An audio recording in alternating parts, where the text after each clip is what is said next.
Danny Gagnon, le 10 octobre 2021. La symétrie cellulaire. J'ai observé dans quelques vidéos récemment qu'on parlait du féminin sacré et du féminin sacré au niveau terrestre, dans tout ce qui est terre et création au niveau de la terre. Et pour ma part, j'avais fait aussi des réflexions antérieures que j'avais partagées avec mon amie Carole sur la fragmentation du féminin, la fragmentation de Gaïa. Et ma réflexion avait pas été plus loin. Puis quand j'ai écouté les vidéos en question, ça se trouve à être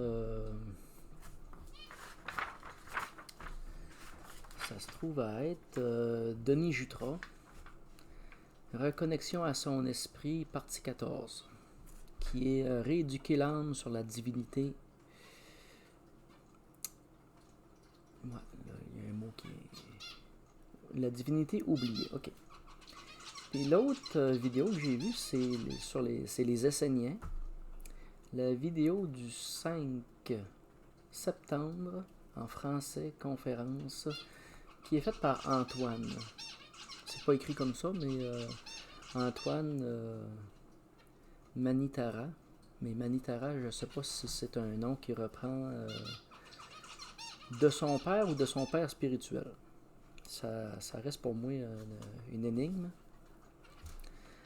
Donc, au niveau de la vidéo des Esséniens, ils vont parler du féminin sacré et de réintroduire, si on peut dire, pas la création, mais la compréhension du féminin sacré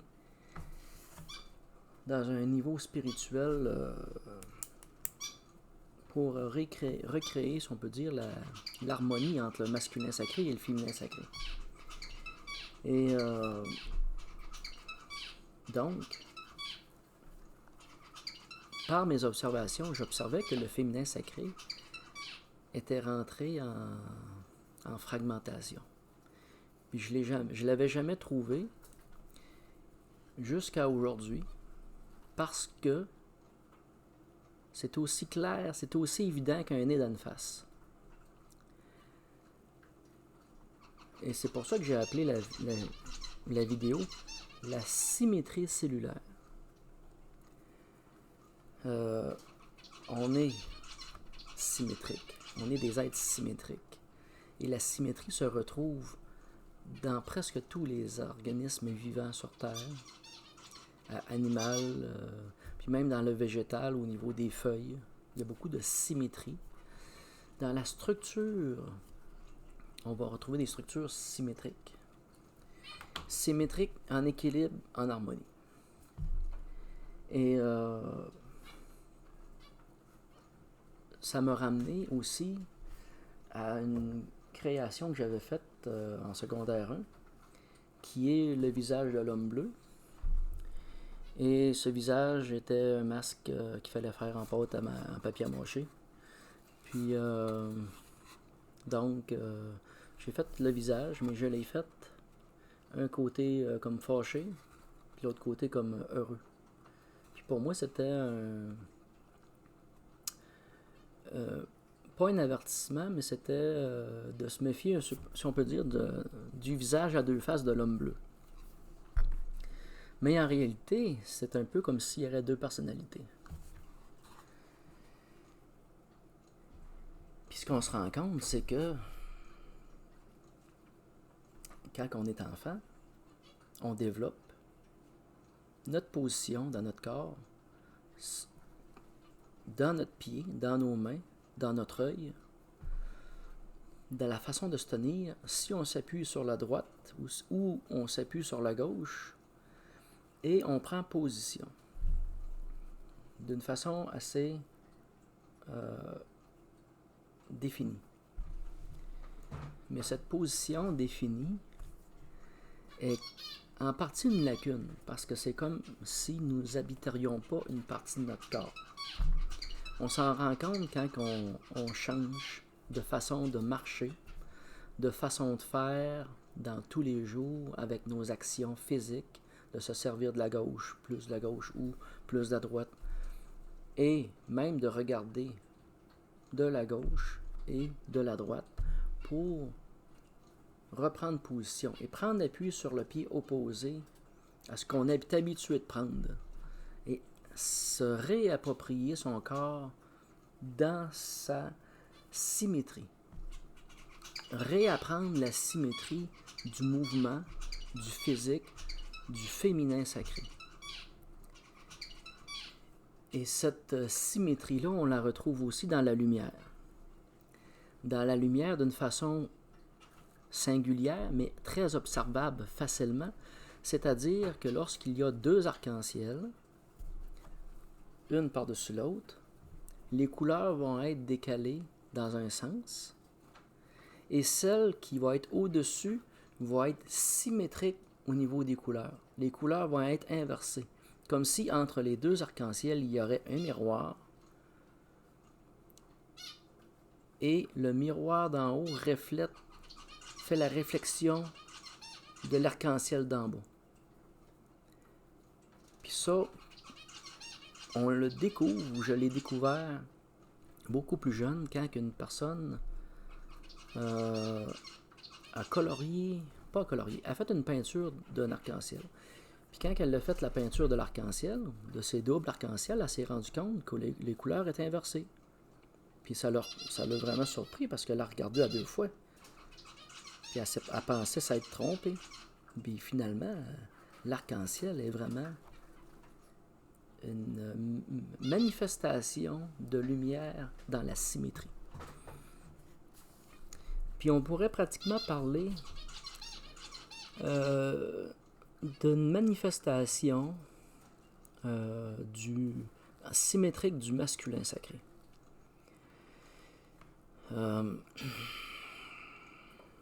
Qui, je crois, est l'équilibre ou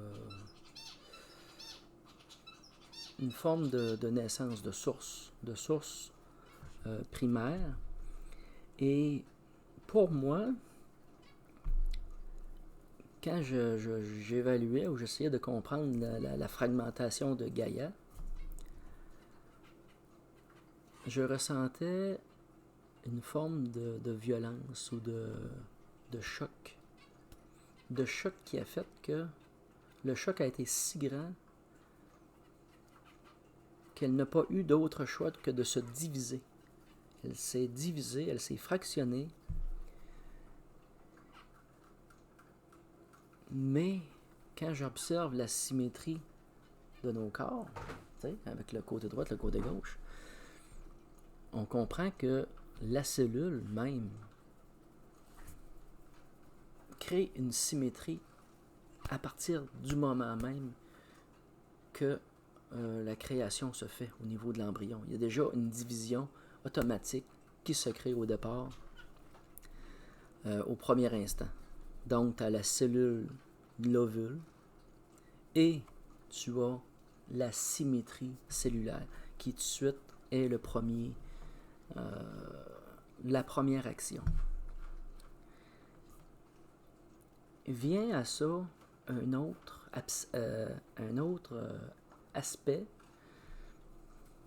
que j'ai observé par la suite, parce que je me demandais pourquoi il y a des individus qui vont être affectés, dérangés dans leur enfance ou dans leur âge adulte, puis il y en a qui vont être affectés au niveau des implants, qu'on va dire, là, ou des énergies qui vont venir influencer à la naissance même de l'enfant. Et dans certains cas, même au fœtus. Et j'ai observé quelque chose qui a fait que ça a créé une division au niveau de l'esprit. Il y a une symétrie cellulaire, il y a comme un double du même esprit qui habite le même corps. On est deux moitiés indépendantes qui fonctionnent. Si jamais, mettons, vous avez un ACV, puis il y a une partie de votre tête, je sais pas moi, ça bloque, ben vous avez la moitié de la face qui gèle, puis qui a un petit filet de bave, puis tous les membres du côté droit ou côté gauche vont être bloqués. Mais aussi, comment je peux dire ça? Ça va plus loin que ça. Parce que au niveau physique, il y a une partie du corps-esprit qui a tombé en défaillance. Mais il a été observé aussi qu'il y avait eu certaines défaillances au niveau cérébral d'un cervelet du côté droit ou côté gauche. Que le cervelet à l'opposé avait pris le relais de ce que l'autre faisait au niveau des organes vitaux, admettons, dans le cas donc la personne aurait dû comme décéder ou parce qu'en temps normal le cervelet de ce côté-là, du côté droit, fait fonctionner les organes vitaux, puis à l'arrêt du cervelet, ça a continué à marcher parce que c'était comme... Il y a eu comme un transfert qui a été fait au niveau de la connexion. Donc, c'est pas deux cerveaux séparés, c'est deux cerveaux connectés, en réalité, qui ont chacun leur fonction en partie, mais qui sembleraient être capables aussi de faire l'équilibre ou de faire la part des choses. Parce que le corps lui-même, au niveau physique, c'est une charpente. La charpente est symétrique. Mais il y a beaucoup d'organes qui sont pour les deux, pour la symétrie. Ça va être le cœur, après ça on va descendre à l'estomac, on va aller au foie, le pancréas, le système digestif en tant que tel. Tout ça, il n'y a pas de symétrie dans ces organes-là. Ils fonctionnent pour la symétrie. Ils répondent aux besoins de la symétrie. Et je pense sincèrement que le fait que d'habiter, de prendre position autant dans sa partie droite que dans sa partie gauche et de s'entraîner à ça, va aider la capacité de prendre en charge tout ce qui est commun dans notre corps physique.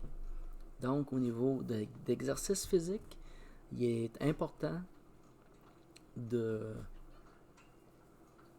vraiment d'accentuer l'exercice à s'entraîner autant de la droite que de la gauche en équilibre pour vraiment aller chercher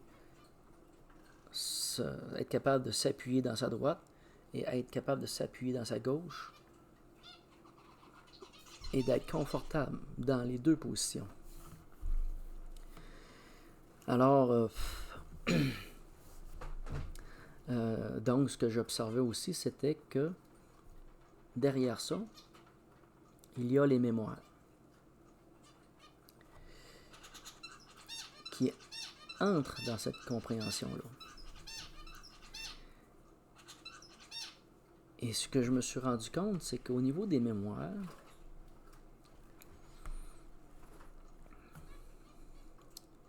on oublie ou qu'on a oublié cette symétrie-là ou son autre partie. Elle ne fait pas partie de notre conception de l'esprit. Elle ne fait pas partie de notre vie. On se considère un et indépendant. Oui, mais symétrique, de façon symétrique. Et déjà là, c'est un oubli au niveau de la mémoire. Puis là, j'ai été voir pourquoi, au niveau de la mémoire, on avait perdu ce contact-là.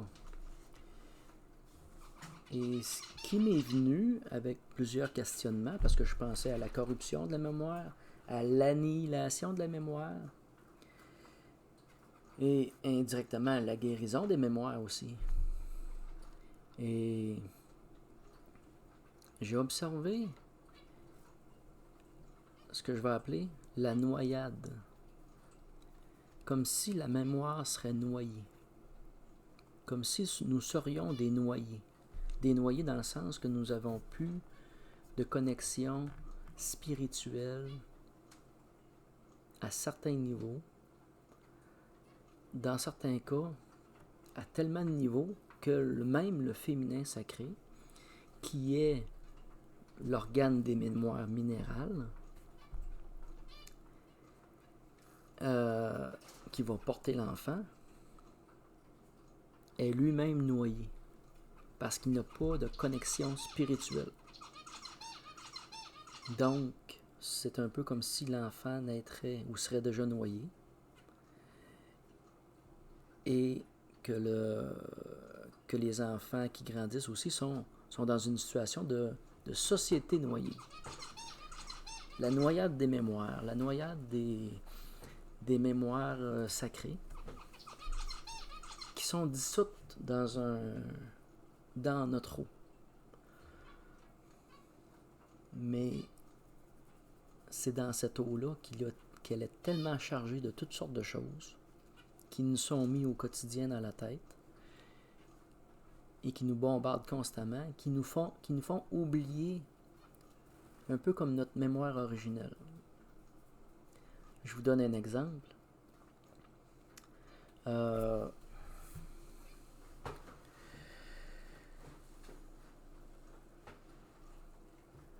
La domestication. La domestication, on va prendre l'exemple des poules. Les poules domestiques. Les poules domestiques ont comme perdu leur mémoire naturelle, de façon d'agir, de façon naturelle. Et si on prend ces poules-là, ben, je vais aller même plus loin, ils vont pondre des œufs non-stop, puis ils vont se reproduire tout le temps, non-stop non plus, sans tenir compte des saisons. Ils sont off des saisons. Ils sont off d'un cycle naturel. Leur mémoire a été, on ne peut pas dire effacée. C'est pour ça que j'emploie le mot noyé. A été enfoui profondément dans une dynamique de conditionnement, et d'en venir à perdre le sens même ou d'une grande partie de la prédation elle-même. Tu arrives, tu prends une poule, puis tu vas la lâcher dans la nature, elle t'offre pas longtemps. Là. Elle vole presque plus. Elle n'a plus l'instinct sur le moment, dans le temps, pour réagir. Ici, moi, j'ai des poules qui vont être en liberté un peu. Là. Puis, on se rend compte que les bébés qui sont élevés par les poules, qui sont couvés et qui grandissent avec les poules, vont être beaucoup plus dégourdis et qui vont aller beaucoup plus facilement vers une dynamique d'autonomie que ceux qui ont été placés en couvoir, séparés des poules. La mémoire est tellement effacée que le corps lui-même il n'est plus adapté. Le corps est adapté à la mémoire qui prévaut. Comme si la mémoire donne une forme au corps. Dans un exemple beaucoup plus radical, j'observe dans la nature ceux qui portent les cornes ou ceux qui portent les plumes. Dans le cas des coqs, c'est souvent leur crête, mais aussi la grande plume, celui qui porte les grandes plumes. Et au niveau des cervidés, ben, on observe leur panache et la façon qu'il est fait aussi. Il est fait pour recevoir. Il est face au ciel. Pour se confronter, pour se défendre, oui peut-être. Mais je suis porté à croire aussi pour recevoir. Parce qu'en haut de notre tête, là, on a une partie de notre conscience qui est là. Il n'y a pas le corps, elle n'habite pas un corps physique, mais il est là.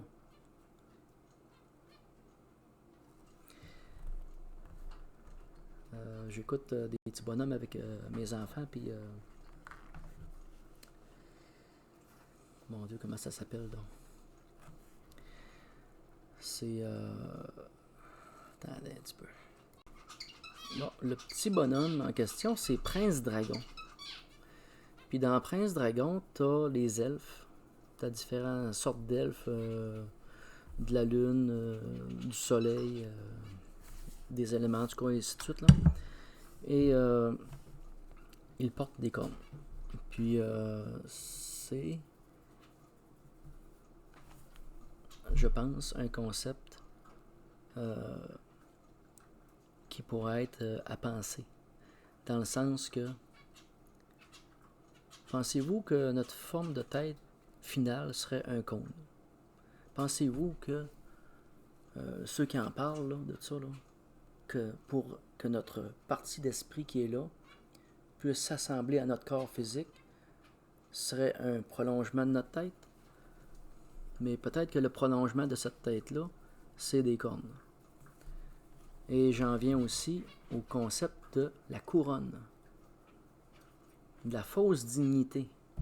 La fausse dignité du porteur des cornes. De la couronne. De la démonisation des cornes. Que les démons ont des cornes. Que ce qui porte des cornes est négatif, est malveillant, est épeurant, est à rejeter. Mais c'est pas impossible que finalement, porter des cornes n'est pas dans le concept qu'on penserait, qui serait le siège du masculin sacré. C'est un exemple physique de perte de mémoire ou de noyade de la mémoire. On parle de mémoire, on parle de corps mémoire, et je vais vous parler du confort, le mensonge, le confort du mensonge, et de la princesse au petit pois. Puis quand j'ai jonglé à ça, c'est ce qui m'est venu en tête. C'est le petit pois, c'est le féminin. On parle de la jeune princesse à devenir reine qui doit découvrir le petit pois sous 9 épaisseurs de matelas. Elle doit trouver la vérité dans une multitude de conforts de mensonges. C'est sûr que c'est pas une histoire que j'aurais lue de même, que j'aurais vue comme ça il n'y a pas si longtemps. Mais avec ce que je vois là, c'est comme un message révélé pour moi.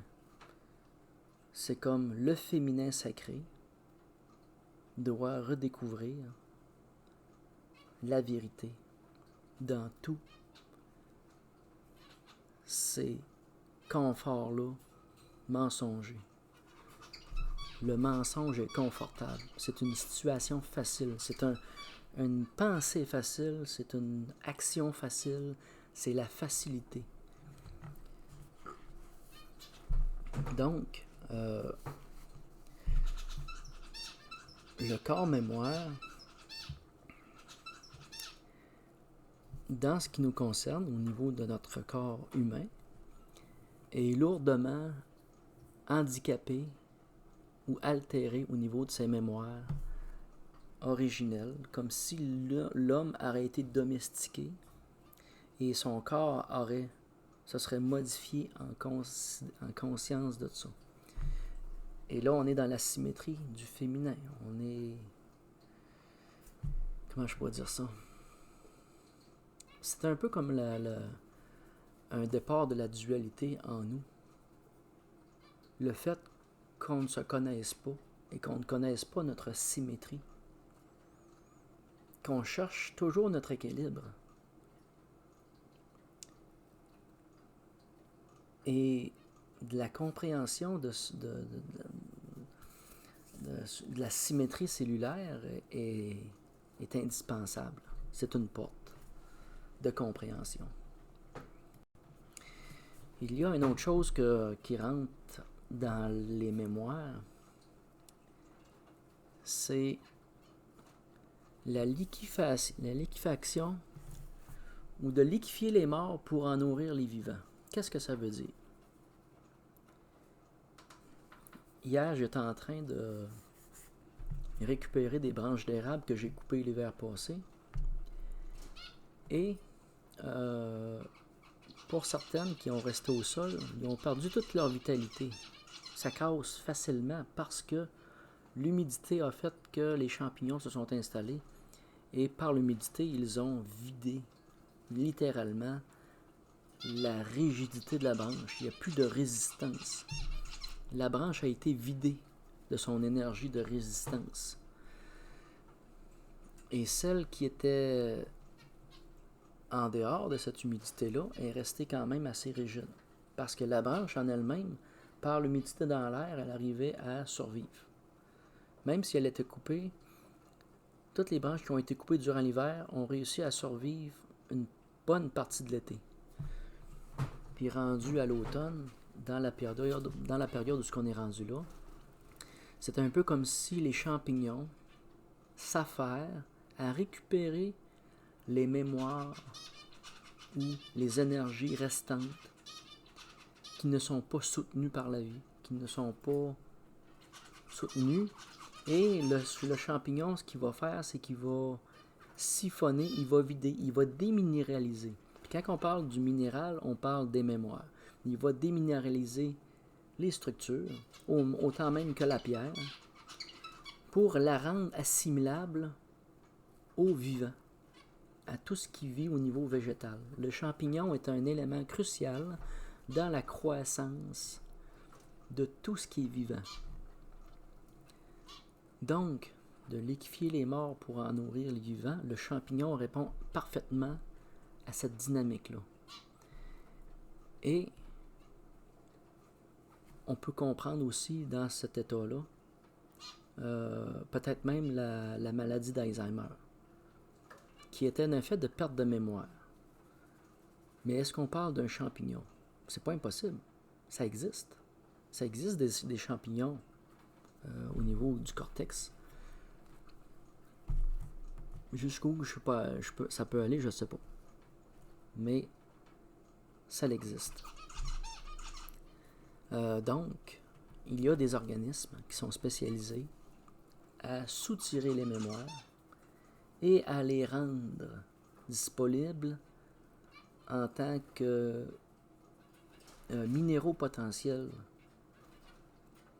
à être réinitialisés. Je ne sais pas c'est quoi le processus au niveau, peut-être même des...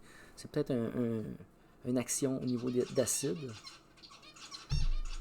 qui fait que nous pouvons aller chercher l'information, mais c'est une partie prenante. Puis le champignon est un organisme qui existe depuis la création, depuis le tout début. Tu sais. Il y a aussi les béquilles de la mémoire. Les béquilles de la mémoire, on va parler de l'écriture et des livres. Parce que la mémoire de l'univers, des origines, sont inscrites en toutes choses. Ils ne sont pas dans un livre. Ils sont naturellement autour de nous. Donc, l'écriture est une faiblesse de la mémoire, ou peut devenir un facteur de faiblesse de la mémoire. Au même titre que le langage, qui est une faiblesse à la communication du cœur.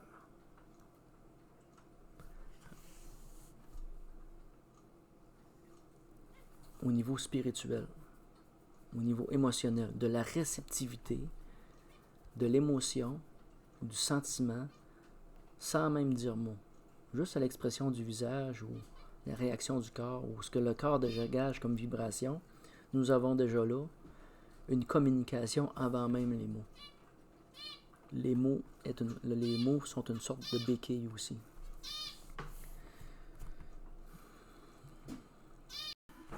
Une autre chose aussi au niveau des mémoires, c'est dans l'eau. Et l'eau est la première partie de l'enfance, parce que l'enfant se développe dans l'eau. Son environnement est d'abord liquide. Il apprend à évoluer dans un liquide, et à sa naissance, il doit réapprendre à évoluer dans l'air. Il sait d'instinct naturel de nager. Mais au niveau spirituel aussi. Le féminin sacré est dans la maîtrise de l'eau. Et non seulement des minéraux. Les minéraux qui constituent l'eau. Et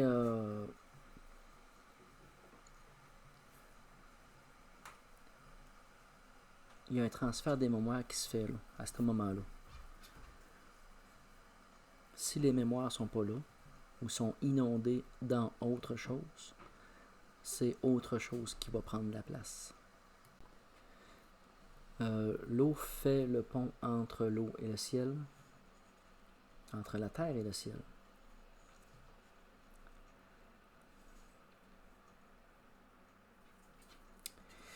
Ok.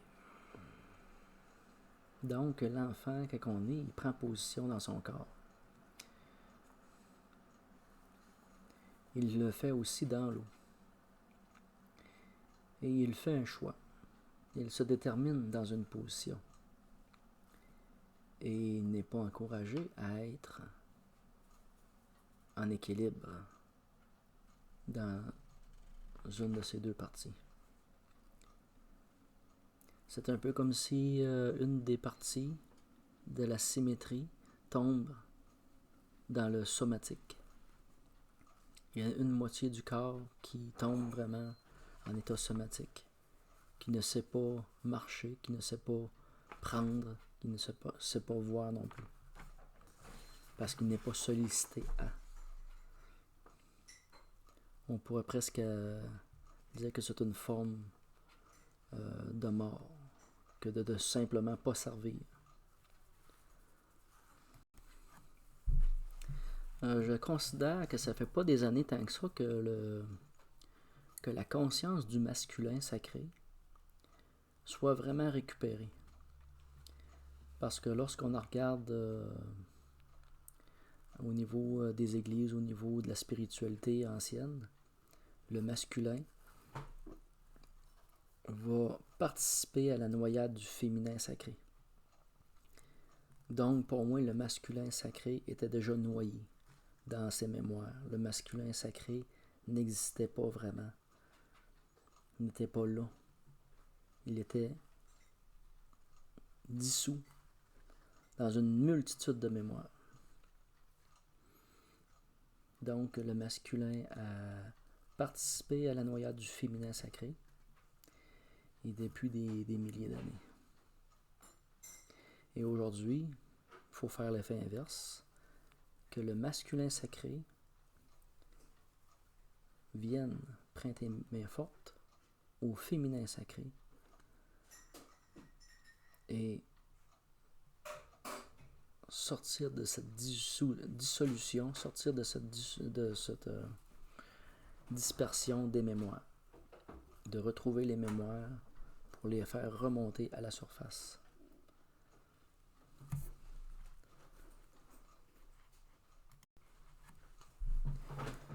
Tout ce qui rentre dans notre corps, par la pensée, par nos yeux, par nos oreilles, par notre respiration, par notre alimentation, amène le mouvement à la mémoire. On va parler des croyances, mais cette croyance-là crée des mémoires, ou peut venir même altérer des mémoires. Lorsqu'on reconstruit une mémoire, c'est bien sûr que tant qu'à la reconstruire, il faut qu'elle soit en équilibre avec le reste de son environnement, le reste de la création.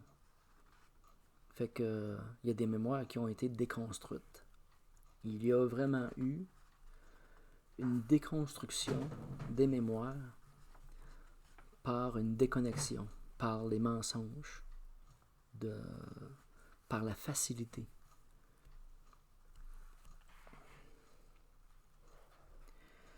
Il y a eu une altération de l'eau sacrée,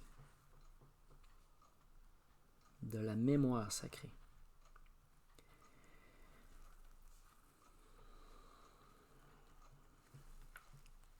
Tout ce qui rentre au niveau de notre sang,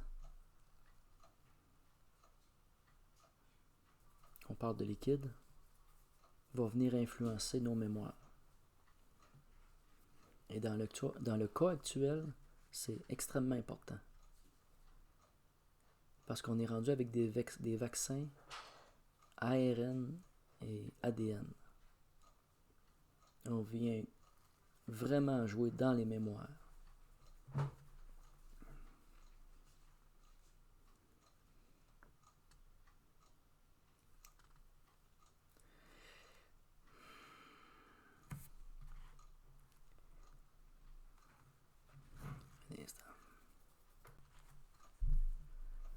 Nous sommes dans une société dominée. Nous sommes soumis. Nous sommes des âmes soumis à un système. Et cette soumission est une noyade subtile.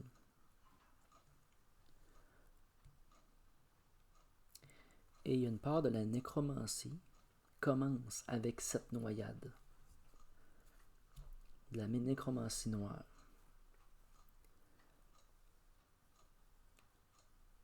La nécromancie noire prend départ dans l'altération des mémoires sacrées. Donc, on peut revenir jusqu'à la cellule même, au niveau de la symétrie cellulaire et de notre division de conscience, notre perte de mémoire de conscience de notre symétrie. À partir du moment qu'on n'habite plus qu'un côté de nous-mêmes, il y a une autre partie de nous qui est là, libre et existante, pour on ne sait pas trop qui, on ne sait pas trop quoi, mais qui est disponible, parce qu'elle est vide, elle n'est pas habitée, on ne l'habite pas. Fait que c'est important de s'habiter en totalité, en symétrie.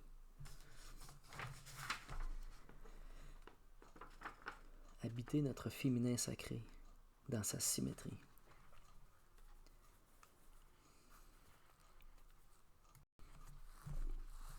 La domestication est une noyade des mémoires originelles. Autant pour les animaux de compagnie, les chiens, les chats, les chats, ils gardent une mémoire quand même assez vive. Leur corps mémoire est très puissant. On ne pourra pas dire inaltérable, là, mais il démontre une force au niveau de la mémoire. Puis un autre exemple que je peux prendre aussi, c'est le lièvre et le lapin.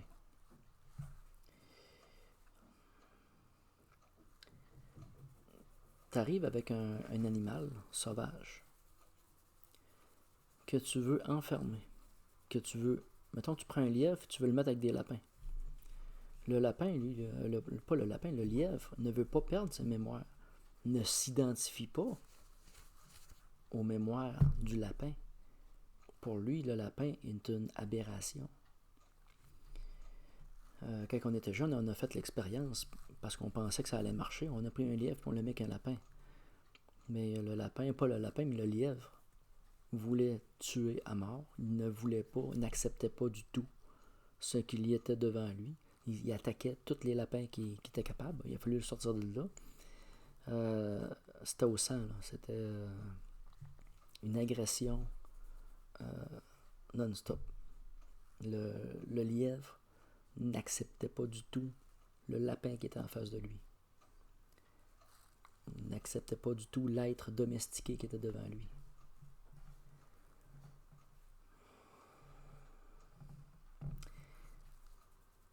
Tous ceux qui sont domestiqués aspirent à retrouver les mémoires originales.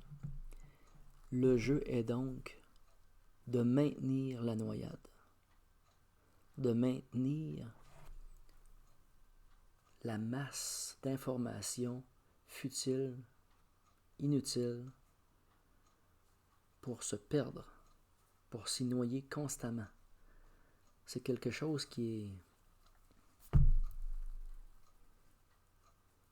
est facile de s'écouler parce que ça a comme pas de teneur, ça a pas de fondement solide, c'est facile, c'est volatile. C'est des choix de vie qu'on fait de façon facile. Cette facilité-là, ce mensonge-là, il prend facilement la place des mémoires originales, de la façon de faire, de vivre sa vie de façon naturelle avec son environnement. Quelqu'un qui voudra repartir dans sa société, de partir puis flyer dans le bois direct puis de vivre quelques années dans le bois, en perdre son identité, de peut-être même trouver une conjointe ou un conjoint, puis d'avoir des enfants, et d'avoir des enfants en dehors de la société, n'est pas accepté par la société dominante. Les autres, ce qu'ils vont faire, c'est qu'ils vont tout faire pour aller récupérer cette partie-là, pour l'intégrer. L'intégration marche dans les deux sens. Pour s'aider ou pour se nuire. Il y a une facette au niveau des mémoires qui est négative, qui est à faire attention.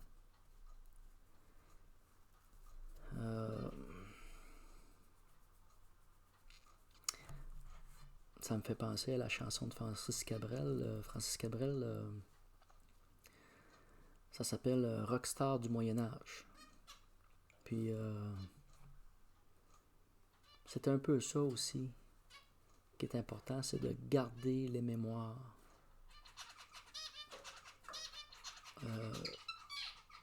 de ceux qui ont vécu en équilibre, en harmonie avec leur environnement. Ça me fait penser à ceux qui ont écrit l'histoire de la princesse au petit pois. Il y a une conscience derrière ça. Il y a un message. Le message, pour être entendu, il faut avoir l'ouverture, puis être capable de voir ce que ça concerne, ce que ça comprend comme information. Il y a bien du monde que je vais lui dire ça, puis ils la comprendront pas, puis ils feront pas l'association encore. Puis pour d'autres, ça va être extrêmement évident.